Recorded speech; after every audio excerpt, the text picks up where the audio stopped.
Welcome back friend, बहुत बहुत स्वागत है आपका आपके अपने फार्मेसी फ्रेंड चैनल में।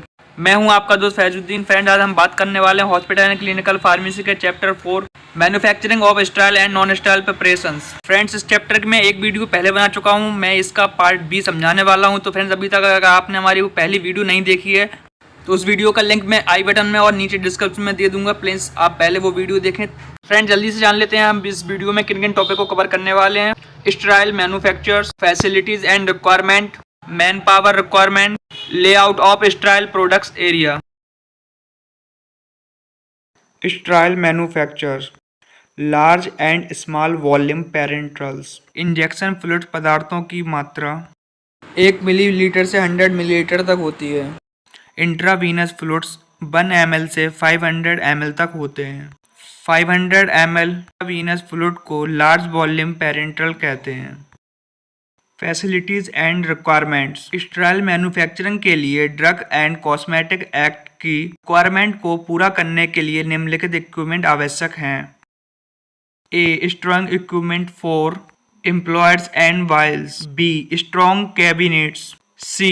Water still. D. Ampoule washing machine. E. Ampoule drying machine. F. Filling and sealing unit. G. Sintered glass funnel. H. Filtered press. I. Hot air oven. J. Equipment for evolution and quality control. K. Autoclave. L. Labouring and packaging unit. Facilities, manufacturing facilities में aseptic filling rooms अधिक साफ होते हैं, जबकि आसपास के area एक buffer का एरिया प्रदान करते हैं जो सफाई के स्टैंडर्ड एसेप्टिक रूम से बनाए गए स्टैंडर्ड की तुलना में थोड़े कम होते हैं। कॉन्ट्रैक्शन के लिए बेस्ट मटेरियल और बेस्ट डिजाइन की आवश्यकता होती है। छत की दीवारों और फ्लोर का कॉन्ट्रैक्शन ऐसे मटेरियल से किया जाना चाहिए जो साफ करने में आसान हो ताकि धूल और नमी से बचा जा सके। फ्लोर की बेस्ट मटेरियल में से एक क्रीमिक प्लास्टिक सीमेंट है, जिसे मौजूदा फर्श पर एक मोटी परत के रूप में लगाया जाता है ताकि निरंतर सीलिंग बंद सतह दी जा सके। जनरली ग्लास का यूज मैन्युफैक्चरिंग यूनिट में पार्टीशन और गुड सुपरविजन व्यू के लिए किया जाता है। इन्वायरमेंट कंट्रोल के स्टैंडर्ड डिपेंड करते हैं एरिया इन्वॉल्व की प्रोसेसिंग पर। प्रोसेसिंग के पहले और प्रोसेसिंग के दौरान अच्छे इन्वायरमेंट कंट्रोल की आवश्यकता होती है, जैसे traffic control, maintenance, disinfectants, reduction, air control. Traffic control, यदि सप्लायर और पर्सन का आवागमन नहीं है तो इन्वायरमेंट कंट्रोल आसानी से बनाए रखा जा सकता है। कपड़े बदलना, हाथ धोना, दस्ताने, जूते, टोपी और फेस मास्क पहनना जैसी निर्धारित प्रक्रियाओं का पालन करने के बाद ही उन्हें एक्सेप्टेड एरिया में एंट्री करने की अनुमति दी जानी चाहिए। एक बार जब वे एक्सेप्टेड एरिया में प्रवेश कर जाते हैं तो उन्हें मैन्युफैक्चरिंग कार्य पूरा होने तक क्षेत्र से बाहर जाने की अनुमति नहीं होती है। अनऑथराइज्ड पर्सन को एक्सेप्टेड एरिया में अनुमति नहीं दी जानी चाहिए। मेंटेनेंस, आमतौर पर सफाई कार्य दिन के अंत में या रात के दौरान किया जाता है। इसमें छत, दीवार, फर्श, काउंटर, उपकरण आदि जैसी सभी सतह शामिल हैं। यह ध्यान में रखना चाहिए कि उत्पादन प्रक्रिया की शुरुआत से ठीक पहले कभी भी सफाई नहीं की जानी चाहिए ताकि हवा में धूल को जमने ना दिया जा सके और डिसइंफेक्टेंट और यूवी रेडिएशन को पूरा करने की अनुमति मिल सके। डिसइंफेक्टेंट, स्टेराइल मैन्युफैक्चरिंग के सभी क्षेत्रों में डिसइंफेक्टेड किया जाना चाहिए और सभी तथ्यों पर लिक्विड डिसइंफेक्टेंट का छिड़काव या पोंछा लगना चाहिए। इरेडिएशन, यूवी रेज एंटीबैक्टीरियल होती हैं। यूवी रेज इरेडिएटिव सरफेस पर एक डिसइंफेक्टेंट के रूप में कार्य करती है। यूवी रेज को वर्किंग ब्रांच फ्लोर्स पर बैक्टीरियल ग्रोथ को कम करने के लिए उपयोग करते हैं। Cold cathode mercury vapours lamps में हाई प्रोपोर्शन रेडिएशन होती है।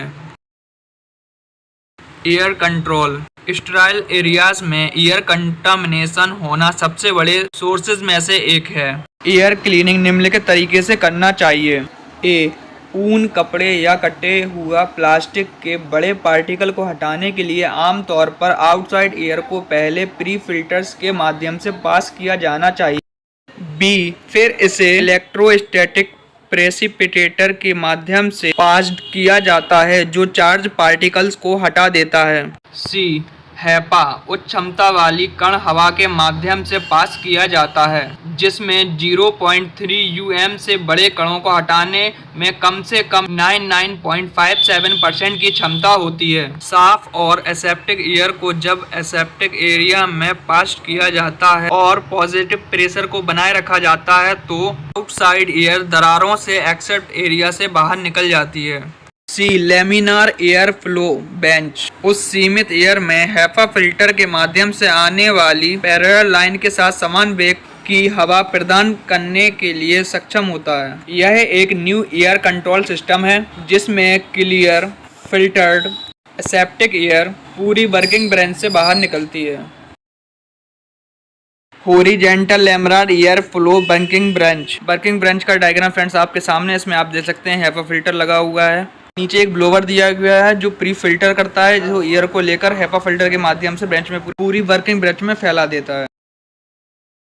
Personal man power requirement personal products की प्रिपरेशन करने के लिए चुने गए वर्कर्स को साफ सुथरा, सिस्टमैटिक और रिलायबल होना चाहिए। एक्सेप्टिक एरिया में वर्कर्स की सावधानियां और रिक्वायरमेंट निम्नलिखित हैं। नंबर 1, वे अच्छे स्वास्थ्य के होना चाहिए और किसी भी स्किन संबंधी बीमारी से मुक्त होना चाहिए। नंबर 2, उन्हें एसेप्टिक प्रोसेस के बेसिक सिद्धांतों के बारे में कुछ नॉलेज होना चाहिए। नंबर 3, रूम्स के अंदर आना जाना न्यूनतम होना चाहिए और प्रोडक्ट की फिलिंग के समय रूम में आना जाना नहीं चाहिए। नंबर 4, एवरी व्यक्ति ब्रेक पीरियड के बाद फ्रेश स्टाइल यूनिफॉर्म का उपयोग करेगा।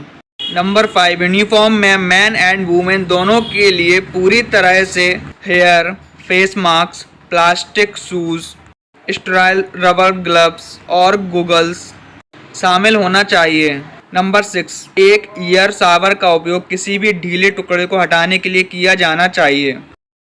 Layout of style products area style product का कंस्ट्रक्शन एरिया कार्यों के अनुरूप अलग अलग सेक्शन में बटा होता है। स्टाइल प्रोडक्ट एरिया जीवाणुओं से मुक्त तथा पार्टिकल से मुक्त होना चाहिए तथा वायु प्रवाह नियंत्रण में होना चाहिए। स्टाइल प्रोडक्ट एरिया में सस्पेंडेड पार्टिकल की 100 पार्टिकल पर क्यूब से अधिक नहीं होनी चाहिए। स्टाइल प्रोडक्ट एरिया को निम्नलिखित सेक्शन में विभाजित किया जाता है। Number 1, clean up area. Number 2, preparation area और compounding area. Number 3, aseptic area. Number 4, quarantine area. Number 5, finishing and packaging area. Number 1, clean area.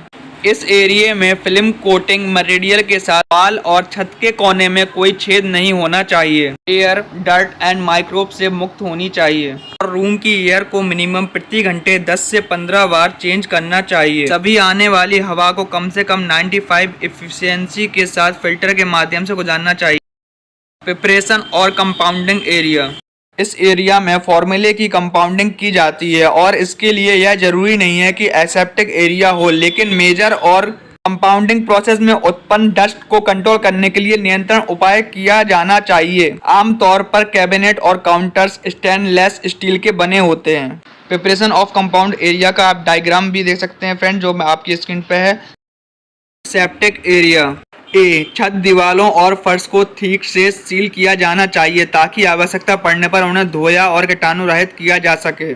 B, सभी काउंटर स्टेनलेस स्टील के बने होते हैं और उनका निर्माण इस तरह किया जाता है कि गंदगी के कण जमा ना हो।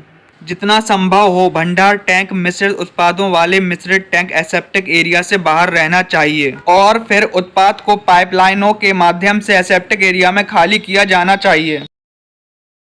क्वारंटाइन एरिया का यह पर्पस होता है कि प्रोसेस बैच और अप्रूव्ड बैच को फिजिकली रूप से अलग अलग कर एक लॉक्ड स्टोर में रखा जा सके, जिससे केवल एक रिस्पॉन्सिबल पर्सन ही बैच तक पहुंच सके।